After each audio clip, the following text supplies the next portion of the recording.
প্রায় এক দশক পর ইরানের আকাশে দেখা গেল সৌদি ফ্লাইনাস এয়ারলাইন্সের ফ্লাইট। তবে এটি ছিল একেবারে ভিন্নধর্মী এক ফ্লাইট, যা শুধুই হজ যাত্রীদের জন্য।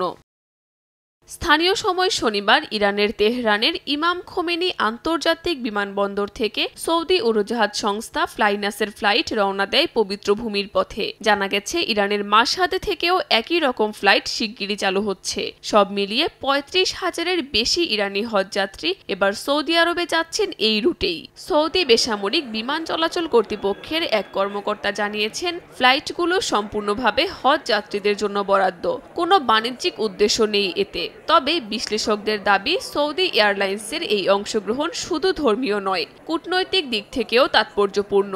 তারা আরও জানান, ধীরে ধীরে নানা পর্যায়ে সম্পর্ক উন্নয়ন দেখা যাচ্ছে তেহরান রিয়াদের মধ্যে।